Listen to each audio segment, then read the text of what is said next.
Right. So I think that we've outlined pretty clearly that, trying to do sanctioning through what's included in blocks is technically feasible but ineffective. So, Craig, you guys also mentioned there's another modality that might be possible, and you term it a feather fork. So maybe you want to outline what that is and how does it change the incentives for miners to include or maybe exclude some of these sanctioned transactions? Um, Back in the early history of Bitcoin, on the Bitcoin talk forums, a cybersecurity researcher who's now a professor at the University of Illinois named Andrew Miller coined this term feather fork for what I'm about to describe. So it's a way for um, something like the U.S. government or some other kind of powerful governmental entity. It doesn't have to be a government. Just someone who has enough hash rate to deploy this kind of strategy. And the important thing is that you don't need 51% of hash rate in order to pull it off. You can pull it off with much less if the scenario is right. So suppose I have, say, 10% of hash rate, 10% of hash rate, and I credibly announce, not only am I not going to mine any blocks with blacklisted Bitcoin blacklisted addresses in the transactions. I'm also going to attempt to rewrite any block that does. Now, if you're another miner on the network outside of my 10% of hash rate, that upsets the expected value calculus for how much you expect to receive from mining blocks with blacklisted transactions. Because now they're suddenly worth less. Why? Because they're subject to the risk of being rewritten. And as a result, if they are rewritten, you would lose the block reward that you had gained with the block. And the amount that you're discounted, the amount that you have to discount any such block is proportional to how much hash rate I have as the lead of this what we call chain compliance strategy, of this feather fork strategy. So if the discount is big enough, then it makes sense for other miners just to mine compliant blocks with me also. And then you're in a cascade. Now the people who are mining compliant blocks and are greater and greater proportion of the network, and I can accomplish this just through words, credible words. I promise to rewrite any block with any blacklisted Bitcoin address. So that's the strategy. So, how could they actually rewrite the block? Sure. So every Bitcoin block points to a previous block. That's what makes them a chain. And so suppose a non-compliant block comes out with a blacklisted Bitcoin transaction. I see it and I promise to rewrite it. So what do? Instead of mining a block that points to that one, I mine a block that points to the previous block. And insofar as another block appears on top of mine, and then my block later appears in the heaviest chain, the chain that is judged probabilistically to have enjoyed the most hash rate behind it, then my block appears at that block height, and the non-compliant block is lost to history. Along with the block reward, I get the reward instead. Assuming you have enough like other fellow compliant miners that you're not, splitting and doing all that stuff. So okay. That's right. So Josh, is this something we should be worried about? Why or why not? I think this is something that is more. This is something to take more seriously than some of the other easier sounding things. So because a lot of the stuff of just like let's take OFAC and let's just transfer it to Bitcoin, like it just doesn't really work, and it doesn't take. And anybody who understands Bitcoin, it's very easy to start seeing, well, that doesn't really translate to Bitcoin. Like that's more something that goes in the traditional financial system. But with this sort of thing, if you could if you could try to implement this, like it does create a problem, because it creates a problem because it's different than a sort of 51% attack.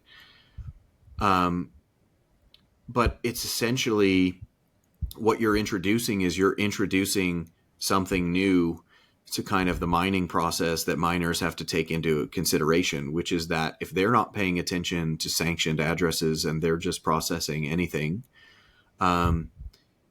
there's always some chance that those people have their block reward wiped away, and that changes the profitability from mining, right? Because even if even if this isn't a very successful strategy, even if it's just occasionally successful that there are people out there rewriting these blocks, it's going to change expected profitability from mining.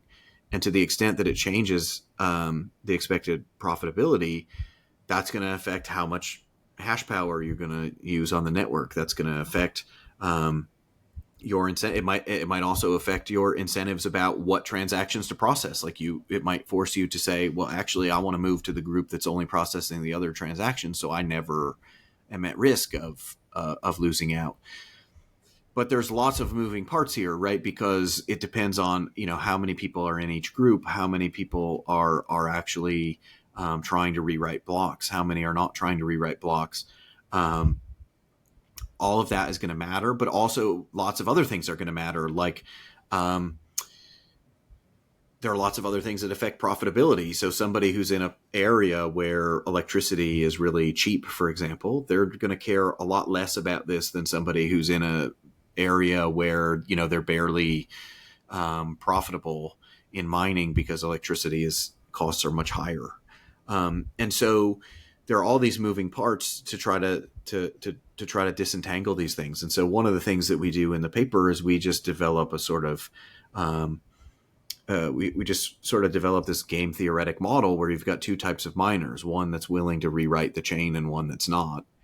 And then when you do that, you can kind of see how these different interactions between of profitability can actually affect behavior. And this strategy of actually going out and having people rewriting blocks, if there are enough people who are doing that, or and if the probability is effectively of losing out on a block gets high enough, what essentially happens in that scenario is that it can actually become unprofitable for you to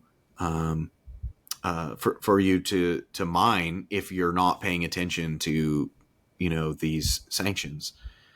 But the thing that we point out, though, is that that's really only possible in the short run, right? So in the short run, you could kind of you could implement this, and you could potentially have people who are mining non-compliant blocks be unprofitable. But there are a lot of things that might make this difficult in the long run for that to actually be a durable outcome. And so what those things are is, like, first of all, outside of U.S. jurisdiction, like you have no obligation to follow these things. And so if it becomes unprofitable for you to mine in the United States, maybe you just go mine somewhere else and you just find a place outside of U.S. jurisdiction. Now you don't have to worry about that. The other thing is that maybe if it's becoming costlier to mine, then you just have an incentive to look for cheaper sources of energy so that you can mine on those cheaper sources of energy to offset the higher costs of these people who are trying to rewrite blocks. So you have all of these different kind of long run incentives, right? So in economics, we typically differentiate the long run and the short run by saying, like, look, in the short run, certain things just aren't variable. Like, you can't just, so for example, if I own a massive mining operation, I can't just up and move that thing tomorrow, but I can up and move that thing like within a year's time, right? And so when we think about these things, given the sort of limitations that people face in the short run, that that impact on profitability is something that you would actually worry about affecting miners and the viability of those miners. But over the long run, everything becomes variable, and when everything becomes variable, there are lots of other margins on which these miners can adjust to try to avoid the costs associated with those things. And so what you would expect to see happen is you would expect that, miners would likely, try to leave places subject to U.S. jurisdiction. You would see miners. You would see miners go not only leave those places, but go try to find places that have lower costs of electricity and things like that to offset these expected losses from rewritten blocks and things of that nature. And so and all of these things are moving people between groups, right? And so to the extent that these things move people towards like the group that's not rewriting blocks, okay, then in that case, that starts to change the profitability in and of itself, right? Because now if there just aren't a lot of people who are trying to rewrite blocks, well, then it's not that big of a risk to you, and it's not really affecting your profitability. And so these adjustments that some people make are kind of self-reinforcing in terms of like reducing those costs associated with rewriting the chain.